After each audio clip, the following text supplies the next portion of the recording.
Senhoras e senhores deputados, vamos continuar com a nossa ordem de trabalhos. Passamos à segunda parte, com a audição do ex-presidente da Fundação do CCB, Dr. Elísio Samaviel, a quem cumprimento muito cordialmente e dou as boas-vindas à nossa comissão, que é a primeira vez que temos, pelo menos sob a minha presidência, é a primeira vez que aqui vem. Agradeço a sua disponibilidade para prestar, enfim, os esclarecimentos que sejam solicitados pelas senhoras e pelos senhores deputados. E vamos então passar à audição. Sabe que é sobre a exoneração da Presidente da Fundação do CCB, Francisca Carneiro Fernandes. Foi por solicitação da iniciativa, requerimento da iniciativa do Grupo Parlamentar da Iniciativa Liberal e do Grupo Parlamentar do PSD. E, portanto, vamos primeiro ouvir esses representantes, esses deputados representantes desses grupos parlamentares e depois ouvimos os outros grupos parlamentares. Portanto, em nome do Grupo Parlamentar da Iniciativa Liberal, tem a palavra o Sr. Deputado Carlos Guimarães Pinto. Faça favor. Muito obrigado, Sra.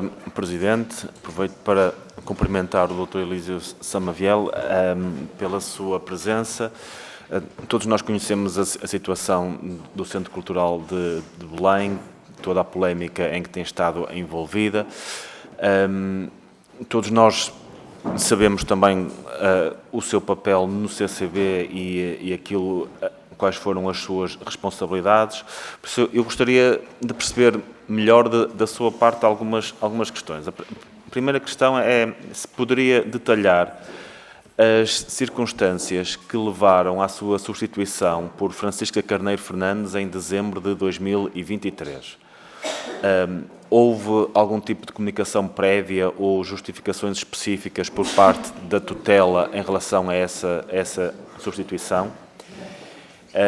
É público que a sua saída esteve relacionada com a recusa em realizar uma contratação direta sem concurso. Gostaria de confirmar-se isso. Poderia esclarecer quais foram as pressões exercidas e os motivos que o levaram a manter essa posição?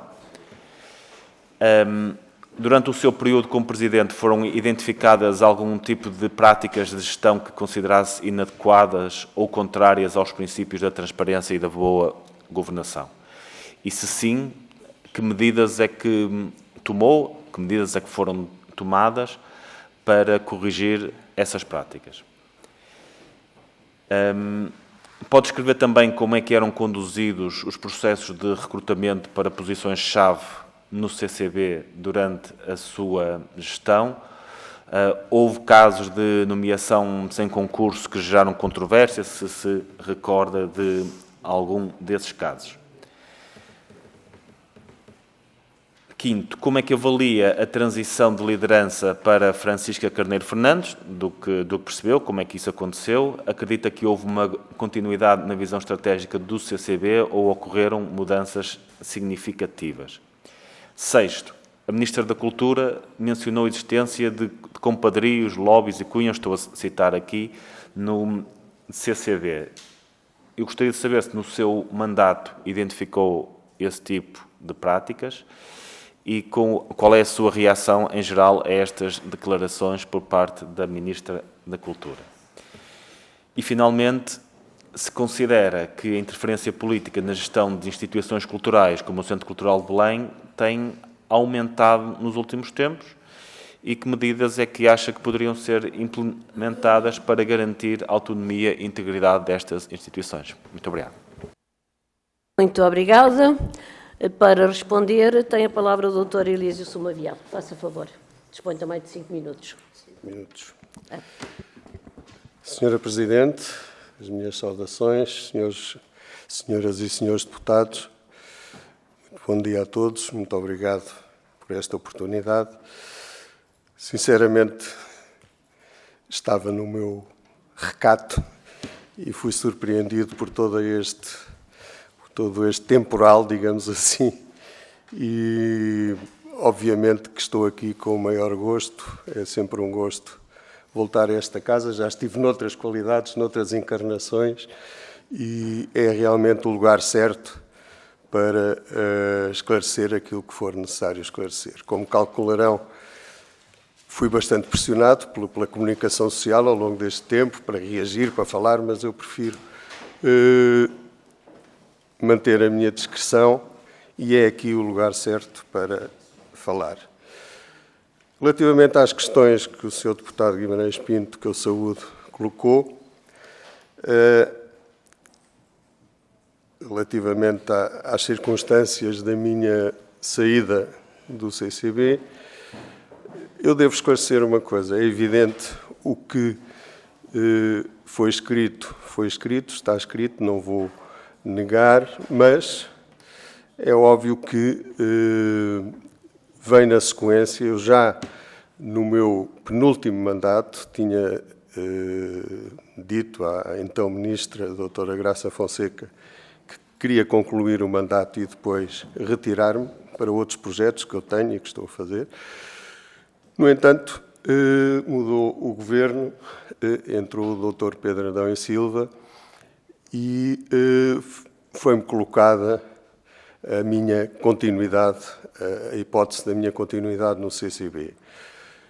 Houve aqui vários fatores que pesaram, nomeadamente, por exemplo, a saída da administradora, então, a doutora Isabel Cordeiro, que era, digamos, uma espécie de meu braço direito na administração no Conselho para a Secretária de Estado da Cultura. Foi-me dito pelo então Ministro que havia a intenção de denunciar o contrato que existia entre o Estado e o Sr. Berardo relativamente à Fundação Museu Berardo no CCB. Foi-me colocada várias questões com delicadeza de gestão que exigiria a minha continuidade no CCB e eu entendi responder positivamente e continuei. Ao longo desse tempo, obviamente que isto, enfim, a política cultural é o que é e nem sempre coincidimos nas nossas opiniões e nas nossas posições relativamente ao CCB e à política cultural. Não houve coincidências, eu apresentei, e realmente uma questão que o Sr. Deputado aqui levantou, a ingerência do poder político no CCB, eu apresentei já no fim do mandato da doutora Graça Fonseca uma proposta de revisão estatutária da Fundação CCB, que tem os mesmos estatutos desde os anos 90, em que existem 3 administradores, um presidente e 2 administradores, exclusivamente nomeados pelo Governo. Ora, eu entendo que a Fundação CCB é importante demais para que assim seja e temos que olhar para a gestão do CCB de outra forma. E, portanto, entendia que era necessária uma revisão estatutária no sentido de incluir no Conselho de Administração não só a sociedade civil, mas também a Câmara Municipal de Lisboa, porque é um equipamento mais importante, digamos, da cidade, abrir o Conselho de Administração e de forma a autonomizar a gestão do CCB, digamos, um pouco à semelhança daquilo que acontece com a Fundação de Serralves. Por outro lado, também, uma vez que nós não fomos contemplados pelo PRR e o CCB é um monumento nacional, a Fundação tem uma fatura energética de 3,5 milhões quase por ano, de eletricidade, de água, etc. E fizemos um projeto de candidatura ao Fundo Ambiental, que é um fundo bastante rico, digamos assim, para projetos de autossuficiência energética e hídrica a levar a cabo durante 3, 4 anos no máximo, no valor de à volta de 10 milhões de euros. Não senti, quer relativamente à revisão estatutária, quer relativamente à candidatura ao Fundo Ambiental, o apoio político necessário. Por outro lado, juntou-se a isto também uma, eu não digo pressão, mas uma visão do CCB relativamente diferente àquela que eu tinha, e, portanto, a questão mais mediática, Aida Tavares, digamos assim, foi o culminar desse caminho, dessa divergência, e então eu coloquei, e numa carta que escrevi logo no fim de agosto, ao início de setembro de 23, ao Sr. Ministro, dizendo que o museu irá abrir, o novo museu irá abrir em 27 de outubro, o concurso, que era outra prioridade para finalizar o projeto do CCB com os módulos 4 e 5, que era uma velha ambição, que no meu primeiro mandato levei 3 anos a legalizar os terrenos, que não estavam sequer legalizados, e que foi lançado concurso e caiu com a pandemia. Infelizmente foi necessário reativar todo esse procedimento. O concurso seria lançado em novembro e em dezembro eu poderia sair e ser devidamente substituído. Portanto, a minha saída é neste quadro que se faz e não noutro qualquer. Portanto, foi um caminhar de algumas divergências políticas, é natural, existem, eu sempre as assumi, e obviamente que nunca, que a partir do momento em que eu não me sentia confortável, não quis terminar o mandato e saí a meio, digamos assim, em dezembro de 2023. Não sei se ainda tenho aqui algum tempo. Ia pedir, se não se importa, como já ultrapassou 2 minutos, quase 3, mais, não tem problema, porque esses esclarecimentos ficam dados e, portanto, também depois demorará menos tempo em respostas a outras solicitações que venham a ser feitas. Mas como vamos agora ter também dar requerimento do PSD, vamos ouvir o Sr. Deputado Carlos Reis também colocar as perguntas em nome do seu grupo parlamentar. Faça favor. Muito obrigado, Sra. Presidente. Saudar o Dr. Elísio Samoa Viel e a sua presença aqui, que muito nos honra. A história do CCB e o seu percurso é conhecido e uma certa coerência, apesar de, naturalmente, as diferenças de estilos de gestão, mas uma certa coerência na excelência e na missão do CCB. Teve nomes como António Mega Ferreira, Vasco Graça Moura, professor António Lamas e o seu doutor, que hoje está aqui. E em toda essa linha de continuidade, apesar de pessoas com percursos, biografias diferentes, o Dr. Elísio Samoa Viel foi secretário de Estado da Cultura de um governo do Partido Socialista, foi um quadro muito importante na Câmara Municipal de Lisboa, presidida pelo Dr. João Soares, veio a ser nomeado presidente da Fundação do CCB pelo Dr. João Soares, na altura Ministro da Cultura. Mas, independentemente disso, havia, portanto, uma noção do CCB de não politização, de não fracionamento e de não polemização na praça pública. As polémicas do CCB eram as boas polémicas. Eram as polémicas em torno de se havia de ver mais música erudita ou não, se o modelo dos dias da música estava ultrapassado e era preciso criar outro. Essas eram as boas polémicas do CCB. O que é que aconteceu? E que foi isso que qualificou e que escandalizou depois uns que se escandalizaram pelo uso do interdito da palavra e outros que se escandalizaram pela situação em si.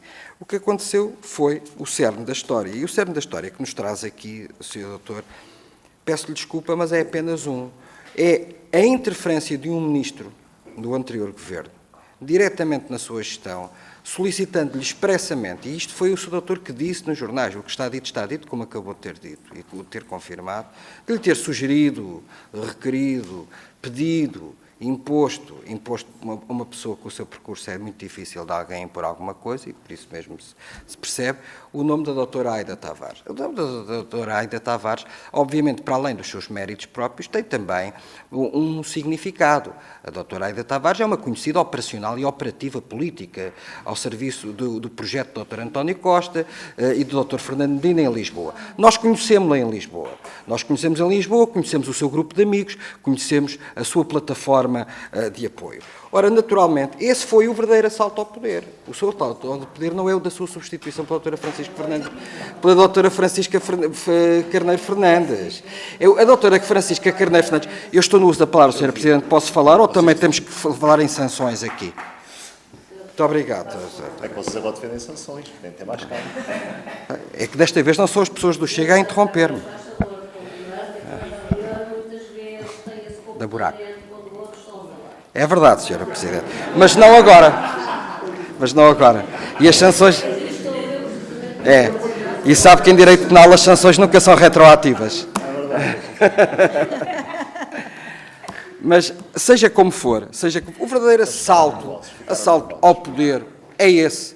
É um assalto ao poder em termos de, objetivamente, de colonização de um determinado espaço por um determinado movimento político. Mas isso em si não seria o grave, porque essas coisas corrigem-se com o tempo ou assumem-se. Esse não é o problema. O problema é aqui uma história de decepção, ou seja, de não assunção dessa realidade e depois, para se cobrir o problema, atirar-se e no caminho de destruírem-se reputações. Ora, eu penso que não é preciso destruir a reputação da doutora Francisca Carneiro Fernandes, também como não é preciso destruir a sua. Não precisamos tentar destruir reputações alheias. E aquilo que foi feito numa entrevista pela doutora Francisca Carneiro Fernandes é muito, muito, muito feio.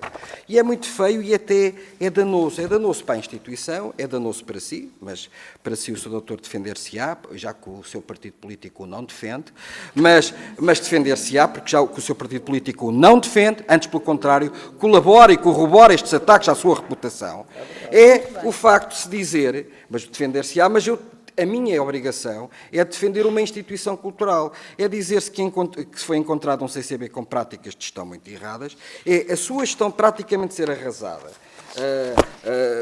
Não vou passar agora a citar, porque falta muito pouco tempo, e, portanto, tudo isso conduz-nos a três questões que são importantes. Quando é que foi a cunha para a doutora Aida Tavares entrar no CCB? Eu li numa entrevista que terá sido por volta de junho ou julho. Confirma? Depois de tudo o que foi dito, o que pensa, finalmente, e qual é também, que faz o balanço das críticas, o balanço ou a contra-resposta, o rebuttal, às críticas que foram feitas, para terminar, para compensar as interrupções. Dr. Elísio Somavel, liderou algum desastre? Muito obrigado. Muito obrigada, Sr. Deputado. Para responder, tem a palavra o Dr. Elísio Somavel. Faça favor. Muito obrigado pelas suas questões, Dr. Carlos Reis. Eu, quanto àquilo que diz o cerne da questão, não vou dizer mais do que aquilo que disse. E quanto ao caso ou casinho em si, relativo à doutora Aida Tavares. E lembro mesmo aquilo que aqui disse e que eu subscrevo totalmente a doutora Madalena Reis a esse respeito e revejo-me totalmente naquilo que ela falou relativamente a essa situação. Relativamente à questão que me coloca da minha reputação ter sido danificada, isto nós só nos danificamos quando queremos e quando há razões para isso. Neste caso, eu tenho alguma indiferença, até porque, relativamente às acusações que me surpreenderam, porque, enfim, cada um é como cada qual, mas não me pareceram nada pertinentes e antes, pelo contrário, bastante erradas relativamente às práticas de gestão. E aí só digo que interessa esclarecer que a Fundação CCB é uma fundação que vive de receitas próprias, entre as quais se inclui uma subvenção anual fixa do Estado, nem mais um cêntimo. Eu fui dirigente na administração pública durante 20 e tal anos, do primeiro grau. E, portanto, o capítulo 50, o Orçamento de Estado, para mim, não tem segredos. E uma coisa é um teatro São João, que vive do Orçamento de Estado e que tem práticas de gestão bastante diferentes e diversas daquilo que tem uma fundação como o CCB. Portanto, aí não recebo lições de ninguém. E nem vou desmontar as acusações que foram feitas, porque, enfim, acho que as pessoas já perceberam o que está imanente naquela entrevista, porque tenho um currículo, enfim, alguma vantagem é ter, na minha idade mais provecta, que fala por si. Inspeções Gerais de Finanças tive-as todos os anos, quase, enquanto dirigente, enquanto diretor-geral, enquanto presidente do IPAR, do IGESPAR, da Direção-Geral do Património Cultural, da Direção-Geral dos Edifícios e Monumentos Nacionais. São inspeções minuciosas que provocam ou dão origem a relatórios que apontam sempre situações tendencialmente irregulares, etc., mas que depois são rebatidas e são respondidas em sede própria e que umas vezes levam ao aperfeiçoamento de procedimentos, outras vezes são acusações que não têm qualquer fundamento. Mas devo dizer e tranquilizar as pessoas que não tive nenhuma peleja, nenhum caso, nenhuma condenação em 20 e tal anos de dirigente. Portanto, práticas de gestão a esse respeito, penso que estamos conversados. Quanto ao chamado assalto, é aquilo, eu não vou falar, também não vou falar sobre isso, mas entendo que, enfim, eu faço parte de uma geração que fez o curso na Faculdade de Letras de História, em que havia uma ideologia dominante e que eram poucos aqueles que ousavam, entre os quais tenho orgulho de pertencer, a colocar em causa essa ideologia dominante. Mas havia um livro que era uma espécie de manual do Luís Althusser, que era Ideologia e Aparelhos Ideológicos de Estado. E, portanto, o Estado tem sempre a tentação de interferir. Há um passado realmente equilibrado no CCB e figuras, não só as que citou, mas também cito o primeiro presidente, o professor Antero Ferreira, e o presidente Fraústo da Silva, que foi notável, portanto, que teve 2 mandatos a seguir ao professor Fraísto, ou seja, eu sou o recordista no CCB, mas atrás de mim está o professor Fraústo, que era uma pessoa muito estimável e à prova de bala também, e, portanto, sempre tive a noção e tendo passado também pela pasta da Secretaria de Estado, do que é essa tentação. E fui sempre, desde pequenino, contra o CNI. O CNI é qualquer coisa que me arrepia e o quaisquer tipo de CNIs com quaisquer tipo de sinais. E, portanto, na minha gestão no CCB, introduzi a ideia de cidade aberta e todas as tendências das artes performativas estiveram ali representadas desde que apresentassem o mínimo de critérios de qualidade. E para isso é que existiam lá os programadores, nos quais eu confiava, que apresentavam as suas propostas. Depois, à diretora de artes performativas, que foi a doutora Paula Fonseca, que apresentava ao administrador do Pelouro e que vinha depois ao Conselho de Administração. Mas a ideia de cidade aberta era a ideia até do arquiteto Gregotti, que numa entrevista disse: eu quero que isto seja uma cidade aberta. Portanto, a tentação existe sempre, obviamente, mas, enfim, Há quem resista e há quem não resista. E eu, enfim, fiz o que fiz. Não foi só essa a razão da minha saída, mas também foi uma série delas em que, normalmente, e eu conheço o Dr. Adão e Silva há muitos anos, e são divergências que são naturais e é assim que devem ser vistas. Mas cumpri a missão que me propus, que era resolver a situação, que não foi nada fácil. Devo dizer que passar do Museu Berardo ao Museu de Arte Contemporânea, em que não houve ruído, em que o museu esteve sempre aberto ao público, em que houve que negociar um a um com todos os trabalhadores do Museu Fundação Berardo, com os assistentes de sala que estavam agitados porque tinha havido casos mediáticos em Serralves, etc. Tudo isto foi muito complexo e também devo aqui fazer justiça à extrema colaboração e competência do Sr. Procurador Carlos Sousa Mendes, que presidia a Comissão Liquidatária da Fundação Museu Berardo. Portanto, houve aqui uma cooperação muito estreita e houve um trabalho de filigrana silencioso, e eu digo sempre que o trabalho invisível é o mais importante quando se gera alguma coisa, que merece ser relevado. Muito obrigada. Vamos passar agora a ouvir os restantes grupos parlamentares. Em nome do Grupo Parlamentar do PS, tem a palavra a Sra. Deputada Mara Lagriminha. Faça favor.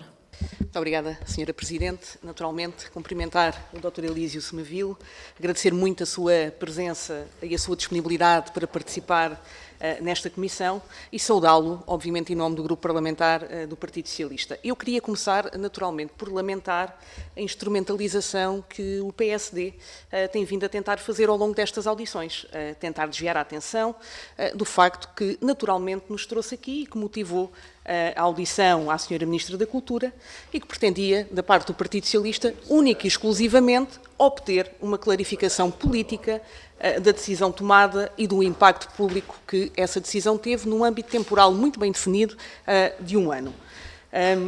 Portanto, estas audições têm vindo na sequência desse facto e, obviamente, não caberá ao Dr. Elísio explicar aquilo que é uma responsabilidade da tutela. Em segundo lugar, o Partido Socialista também entende que, de facto, esta exoneração e posterior nova nomeação assenta numa continuidade de ações por parte do Ministério que entendemos ser de desvalorização das artes e, por outro lado, também da ausência de explicações que a Sra. Ministra não deu e, portanto, preferiu lançar acusações que em nada explicam, de facto, a falta de fundamentação ou até mesmo aquela que é a visão estratégica que este Governo tem ou diz querer ter para o CCB.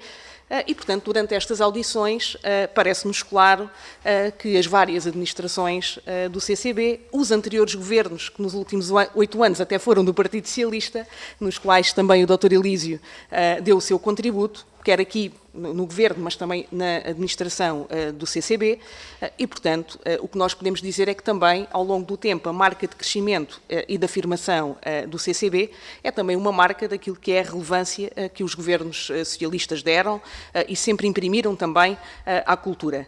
E dizer que, de facto, o Dr. Elísio é uma referência, naturalmente, trabalhou com ministros como o João Soares, o Castro Mendes, a Graça Fonseca e depois o Pedro Adão e Silva, e, portanto, já que o PSD quis entrar neste desfile, desfocar aquilo que está em causa, nós aproveitaremos naturalmente para agradecer, dando-lhe a oportunidade também de valorizar as políticas públicas que imprimiu no setor cultural português, e em particular também, como há pouco referiu, e tem mais conexão com aquilo que estamos a discutir no último mandato com o Dr. Pedro Adão e Silva, consigo na administração do CCB, e que eu queria realçar e destacar aqui, que levou a cabo aquele que é um dos processos mais complexos que tivemos também a oportunidade de acompanhar aqui no anterior mandato na Assembleia da República, com as várias audições que fizemos, que foi de facto a conclusão do processo Berardo, que estava a criar um dano real ao Estado. Depois desse processo, foi entendido que o CCB de facto precisava de uma direção artística e, portanto, já percebemos que, tendo em conta os vários perfis de gestão, é natural que haja divergências sobre essa necessidade ou não. Ainda há pouco ouvimos aqui o Dr. Delfim dizer que, de facto, era uma necessidade e que era uma realidade por este mundo fora, podendo ou não concordar com o método de contratação. E que, obviamente, ao contrário daquilo que o PSD tem vindo a tentar fazer, de colocar em causa o profissionalismo e a reputação das pessoas, o Partido Socialista não o faz e, portanto, não iremos colocar em causa aquilo que é, de facto, o percurso profissional de todas as pessoas que passaram por aqui, mas não podemos deixar de dizer que ainda há pouco o Dr. Delfim referiu aqui o profissionalismo da diretora artística em causa, à qual nós não iremos fazer mais referências. Doutora Elísia, quando a sua saída do CCB, na altura o Ministério da Cultura, em comunicado, assumiu que o CCB tinha um grande projeto, um grande desafio, que seria promover essa relação íntima entre o Centro de Artes Performativas e o MAG-CCB. Quando também da sua saída, há pouco disse que não retira nada daquilo que disse e ainda hoje reafirmou aqui, e nós concordamos, porque já reafirmamos aqui, no seu último mandato, aceitou continuar um pouco também para concluir este processo do Berardo, e porque tinha também processos relacionados com o novo Museu de Arte Contemporânea, o concurso para a construção do módulo 4 e 5, que de facto queria concluir, e que naturalmente, como ainda há pouco referiu, com a inauguração do MAG-CCB e o lançamento do concurso, afirmou que a sua missão estava cumprida. Aquilo que eu lhe pergunto, e é a única coisa que o Partido Socialista lhe quer perguntar, é se, independentemente das concordâncias e discordâncias, que são normais nestes processos entre conselhos de administração e tutelas, fazem parte, se sente que a sua missão ficou cumprida no CCB e já agora o contributo que também nos deu a nós no país, enquanto todas as funções desempenhou na cultura portuguesa. Obrigado. Muito obrigada, Sra. Deputada. Em nome do Grupo Parlamentar do Chega, tem a palavra o Sr. Deputado Rodrigo Caixa. Faz favor. Taxa, Sra. Presidente, taxa. Taxa mesmo de imposto. Bom dia, Sr. Presidente. Cumprimentar todos os presentes. Cumprimentar também, naturalmente, o Dr. Elísio Samaviel e dizer-lhe que um dos motivos pelos quais eu não gosto de vir para qualquer momento político ler coisas previamente feitas é porque gosto de sentir o ambiente que se gera e o que é que as pessoas transmitem e também o que é que já foi perguntado. Eu tinha um conjunto de perguntas preparadas para o Sr. Doutor que, de alguma forma, os meus colegas já perguntaram e penso que, desse ponto de vista, tenho aguardado as suas respostas e julgo que, ao dizer que não altera nada daquilo que disse, já está a dizer muita coisa. E, nesse sentido, tive que alterar a minha intervenção e quero alterá-la neste sentido. Em primeiro lugar, por incrível que isso possa parecer a muita gente, quero dizer-lhe, olhos nos olhos, que o sinto como uma pessoa séria e que tenho observado com muito gosto pessoal a sua postura no setor cultural, que para mim, pessoalmente, e para o meu partido, é encarado muitas vezes como um cavalo de batalha de ideologia política. E julgo, daquilo que tenho observado, que o Sr. Doutor tem sido um exemplo contra essa possibilidade, até muitas vezes apoiando e dando a cara por manifestações culturais muito criticadas na nossa sociedade, como é exemplo disso, por exemplo, a cultura tauromáquica. Apenas para dar um exemplo concreto do que estou a dizer. E nesse sentido, transmitir-lhe, por isso dizia, por incrível que pareça, que se eu fosse Primeiro-Ministro, e naturalmente estou anos-luz da ideologia socialista, não me chocaria nada mantê-lo nas funções que o senhor desempenhava, porque julgo que nós não somos importantes pelos ministros com quem trabalhamos, pelo nosso partido político, mas por aquilo que fazemos e por aquilo que transmitimos. E, portanto, não estou nada de acordo com aqueles que dizem que o senhor deteriorou a sua imagem pública. Eu estou plenamente convencido e estou à vontade para dizer isto. Eu não conheço o Dr. Elísio Samaviel de lado nenhum, é a primeira vez que com ele estou a falar. Não considero que tenha a sua imagem pública destruída ou ameaçada, pelo contrário, acho que está bastante estável e sem política já é qualquer coisa. E, portanto, termino com apenas uma questão, que é a seguinte. Tendo eu dito aqui que o considero e sinto como uma pessoa séria, e feito todo este introito, aquilo que lhe pergunto é o seguinte. terá sido por ser uma pessoa séria que de alguma forma foi conduzida à sua saída? Muito obrigado. Muito obrigada, Sr. Deputado. Em nome do Grupo Parlamentar do Bloco de Esquerda, tem a palavra a Sra. Deputada Joana Mortágua. Faça favor. Muito obrigada. Queria cumprimentar a doutora Elísia Samaviel. Nós também não estávamos à espera que houvesse toda esta confusão à volta da substituição da administração do CCB. Como já foi explicado aqui, nós temos uma crítica política à forma como a Ministra da Cultura tem feito um conjunto de exonerações, que são exonerações de caráter político, que não são inéditas neste Governo, foram feitas noutros ministérios, têm a ver pura e simplesmente com preferências políticas, com distribuição de lugares de afinidade partidária, não têm a ver com a competência das pessoas que estavam ou com as realizações ou os méritos ou o valor das pessoas que estavam. Nós criticámos a forma como essas exonerações estão a ser feitas em catadupa e como elas poderiam ou não prejudicar o bom andamento de várias instituições e, em retaliação, foram postas em causa, tanto pelo PSD como pela Ministra, o caráter, o mérito e o trabalho dessas pessoas que foram exoneradas, negando que houvesse aqui uma determinação política e querendo disfarçar essas exonerações como se fossem exonerações de caráter técnico, quase, ou até mais grave do que isso. No caso da doutora Francisca Carneiro, em vez de assumir que há uma substituição política porque se quer imprimir outra orientação política ao CCB, vai-se buscar o caso da doutora Aida Tavares e das cunhas da doutora Aida Tavares e disto e daquilo, o que nos trouxe até aqui a quase estar naquilo que às vezes tem parecido uma comissão de inquérito ao CCB, coisa que nós não queremos fazer nem nunca quisemos.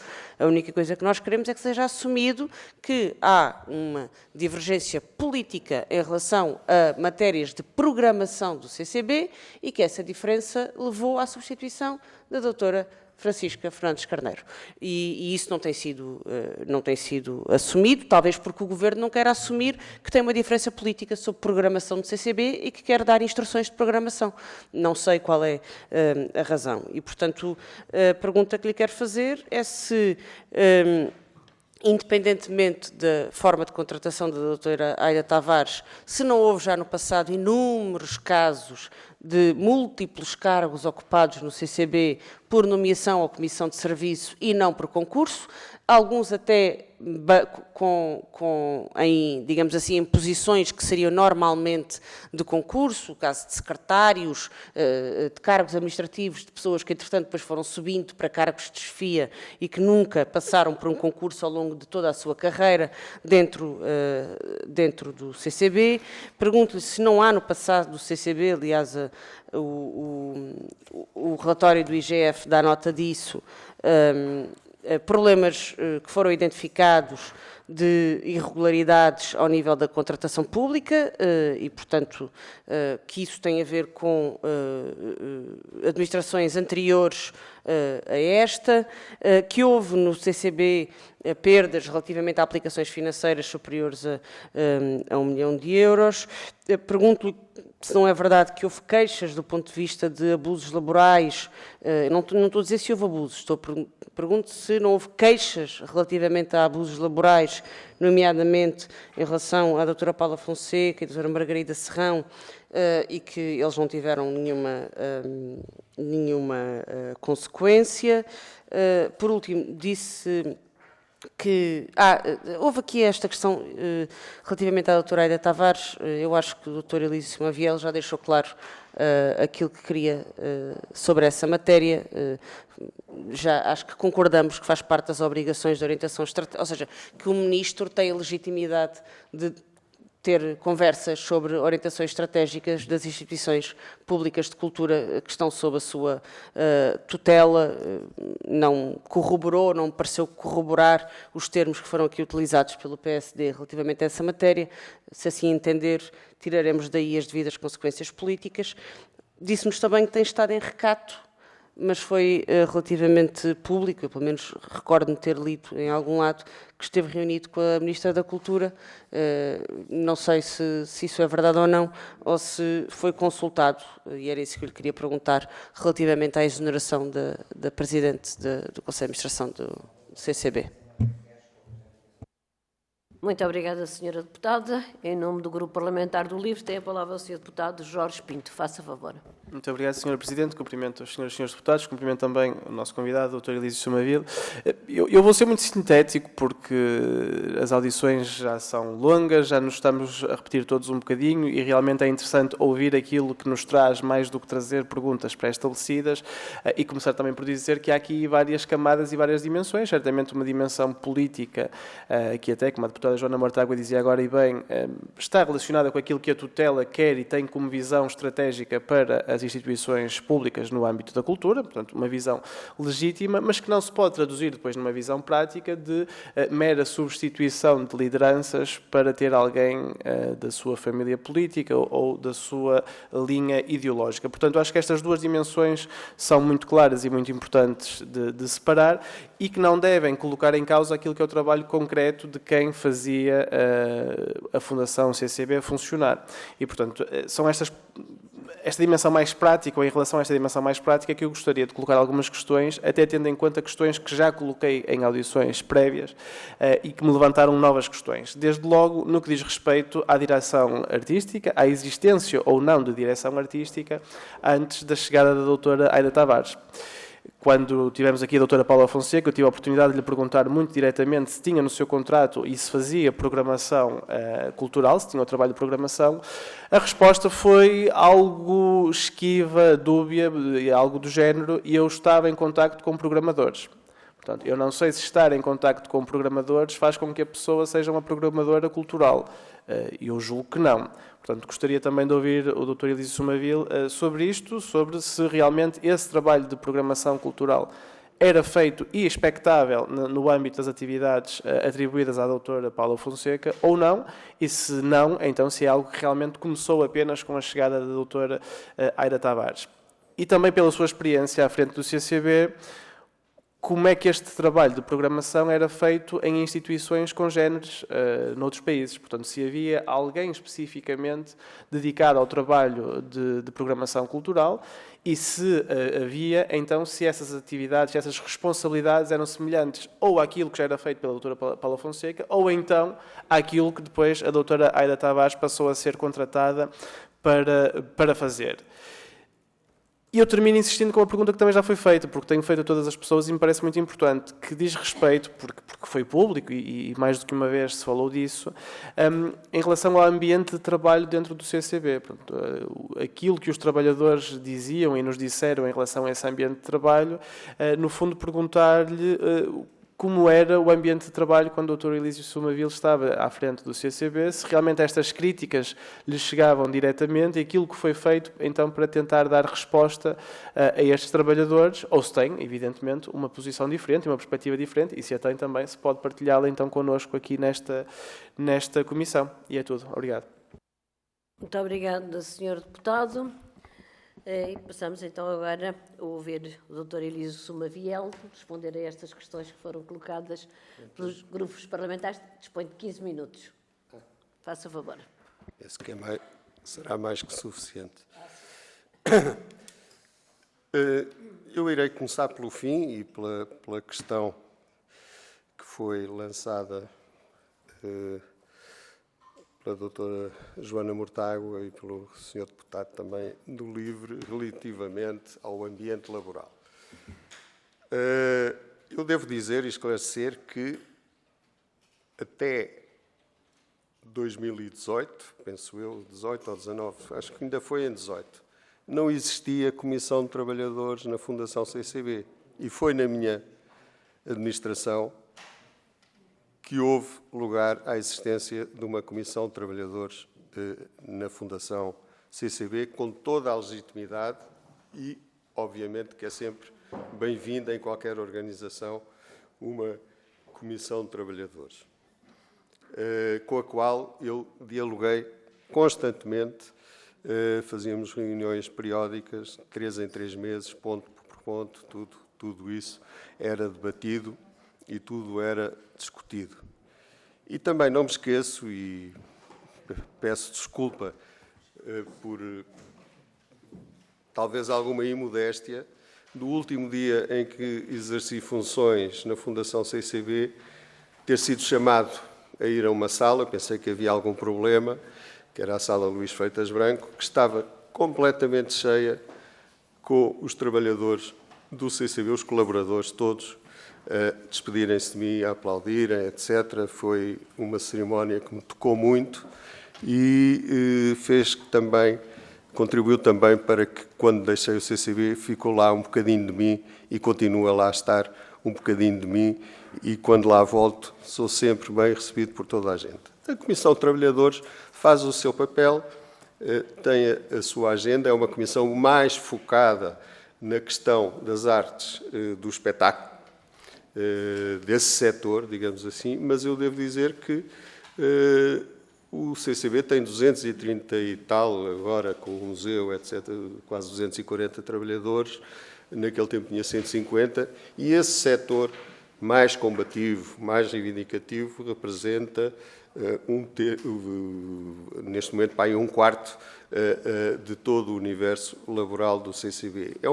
É um espaço onde coexistem todas as profissões, desde o canalizador ao técnico de palco, ao eletricista, aos engenheiros, aos licenciados. Eu dizia sempre que era uma pequena autarquia, era gerir uma pequena autarquia. E, obviamente, que não é só uma casa de espetáculos. A outra questão, relativamente à direção artística, eu volto a repetir e lembrar o que disse aqui a doutora Madalena Reis. Talvez por imodéstia, a doutora Paula Fonseca, que era um quadro da Casa da Maior Competência, que ficou a dirigir como diretora de artes performativas, não tem o título de diretora artística, mas volto a repetir que havia programadores na Casa, culturais, quadros, que tinham essa missão e que eu penso continuarão a ter, ou não estarão com certeza a receber o seu ordenado sem nada fazer. Portanto, o papel da Direção de Artes Performativas, ou agora a Direção da Artística, é recolher esses contributos, avaliá-los, agendar, propô-los à administração ou ao administrador do pelouro, que, por sua vez, coloca depois para uma validação final no Conselho de Administração. É uma programação que é feita com espaço, com tempo, porque não é para depois da manhã que aparece alguém, a não ser que nos apareça uma ocasião única de um espetáculo que coincide como acontece excepcionalmente. Eu lembro-me dos Pomodoro e do Orlinsky, que estavam em Portugal, tinham estado em Espanha e podiam vir ao CCB há um mês, e conseguiu-se fazer uma ginástica e oferecer ao público um espetáculo inolvidável. Mas pode acontecer uma vez ou duas, mas é uma programação que tem que ser feita de espaço, com tempo. Portanto, relativamente ao ambiente laboral, eu penso que está tudo dito. Não tive nenhuma denúncia da autoridade do trabalho, de formal, de bullying, de pressão, de persuasão. Enfim, todas as pessoas têm o seu estilo de gerir equipas e, portanto, nada de extraordinário aconteceu. E se acontecesse, eu sabia com certeza. Se eu era conhecido no CCB, era porque tinha a porta sempre aberta no meu gabinete, a não ser que tivesse uma reunião. A porta estava sempre aberta e eu dizia a toda a gente: a minha porta está sempre aberta, quem quiser falar comigo, faça favor. E recebia as pessoas com problemas, com casos, enfim, também às vezes de questões laborais, mas que tentei sempre redimir no momento. Relativamente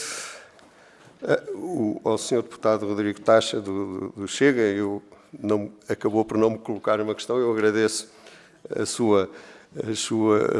a amabilidade com que se referiu a mim. E realmente reitero aquilo que disse, políticas de gosto não são comigo. Relativamente à senhora deputada Mara Lagriminha, do PS, que colocou a questão também, que é o objeto, ou que despoltou esta questão da demissão da minha sucessora, eu não vou falar sobre isso, porque as pessoas têm as suas formas de agir e de ser e de estar. Agora, uma coisa eu vou dizer, eu passei por diversas tutelas com o governo que nomeou, sem o governo que nomeou. A primeira coisa que eu fiz sempre que mudou um governo foi pôr o meu lugar à disposição. Eu chamo, e quando fui secretário de Estado também exigi o mesmo de alguns dirigentes nos quais eu não confiava. E, portanto, eu quero ser responsabilizado por aquilo em que aposto, por aquilo que me é dado como responsabilidade e pelas equipas que escolho. Relativamente ao recrutamento, também se falou aqui interno e externo. Sempre que houve vacaturas de lugares que podiam ser ocupados por quadros da Fundação CCB, essas vacaturas foram feitas por nomeação ou às vezes por concursos internos de candidaturas ao lugar de, ou porque alguém se reformou ou porque alguém saiu. Mesmo em direção, eu procurei sempre soluções em todas as casas por onde passei e também no CCB, dentro da casa. Portanto, a doutora Paula Fonseca foi nomeada porque era um quadro da casa, já era coordenadora da área artística e passou à direção, sim, das artes formativas e passou a diretora.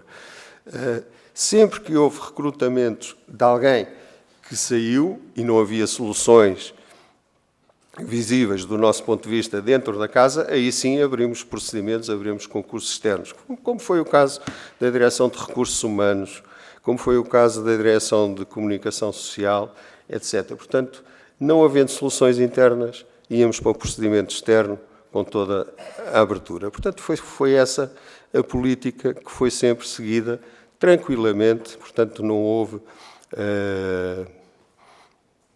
nada, do meu ponto de vista, a assinalar nos procedimentos e nos recrutamentos das direções intermédias. E as direções intermédias são a alma, digamos assim, de toda a máquina do CCB, quer na questão da sua manutenção. É um monumento com 100 mil metros quadrados e também vi nessa entrevista de que se falou que o estado de saúde do CCB era lastimoso. Isso é de quem não sabe, realmente, porque o CCB está muito bem e recomenda-se.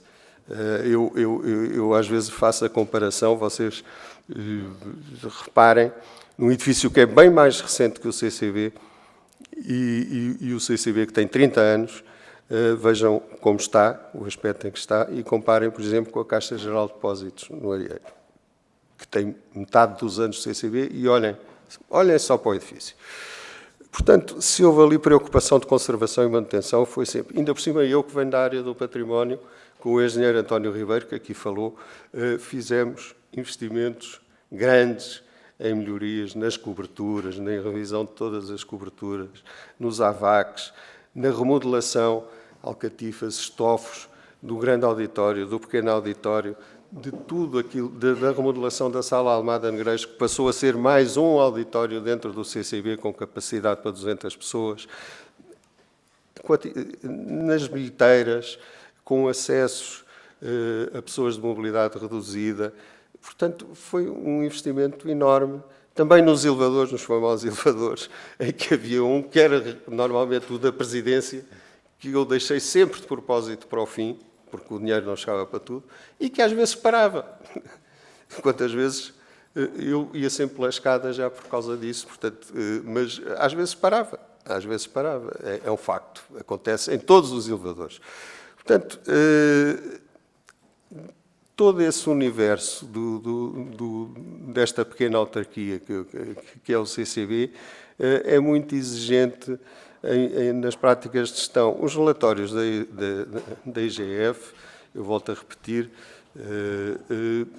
são relatórios que são feitos regularmente a todas as instituições.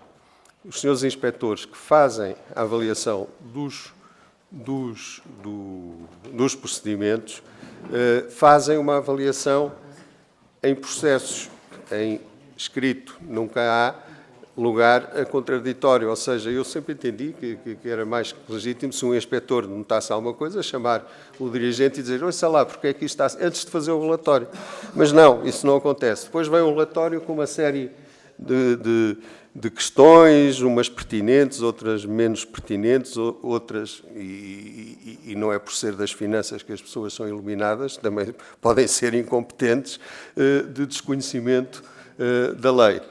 E repito aquilo que disse há bocadinho, nunca tive uma questão, um contencioso, uma peleja judicial, uma condenação relativamente à gestão financeira e de projetos em todas as instituições por onde passei e também no CCB.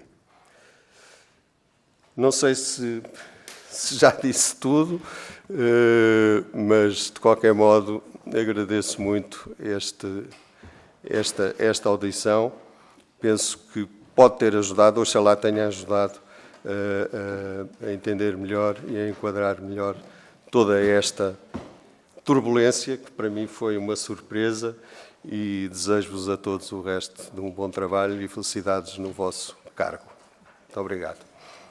Muito obrigada pela sua presença, muito obrigada pelos esclarecimentos que deu, às perguntas que foram formuladas pelos diferentes grupos parlamentares e penso que são esclarecimentos muito úteis para que cada um possa formar o seu juízo sobre aquilo que aconteceu ao longo dos anos e o que é que aconteceu mais recentemente no CCB. Como disse, e é incontestável, o CCB é uma instituição cultural de referência no nosso país, na cidade de Lisboa, e tem já uma história de sucesso, do meu ponto de vista. Não obstante, eu só fui contra, quando era deputada aqui na Assembleia da República, fui contra a sua construção junto do Mosteiro dos Jerónimos. Porque, eu não, fui dos raros. Porque achava, mas estava bem acompanhada, e eu também, por várias pessoas, quer de referência na nossa vida cultural, quer do PSD, quer do PS, e também independentes.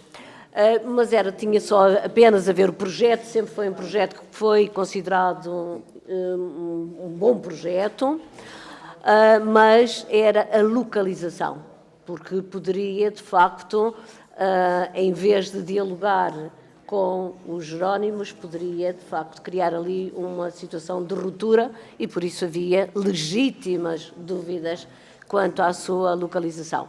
Mas isto apenas para dizer que, hoje em dia, mesmo em relação à localização, mesmo em relação àquilo que foi contestado inicialmente, há o reconhecimento de que resultou. E, portanto, é bom que também tenha tomado a iniciativa e tenha feito os possíveis para que seja concluído o projeto, porque, de facto, estão a faltar os 2 módulos restantes para que o projeto seja concluído, designadamente o hotel que esteve sempre previsto inicialmente. E, dito isto, também desejo-lhe as maiores felicidades para os seus novos projetos e também em termos pessoais. Muito obrigada.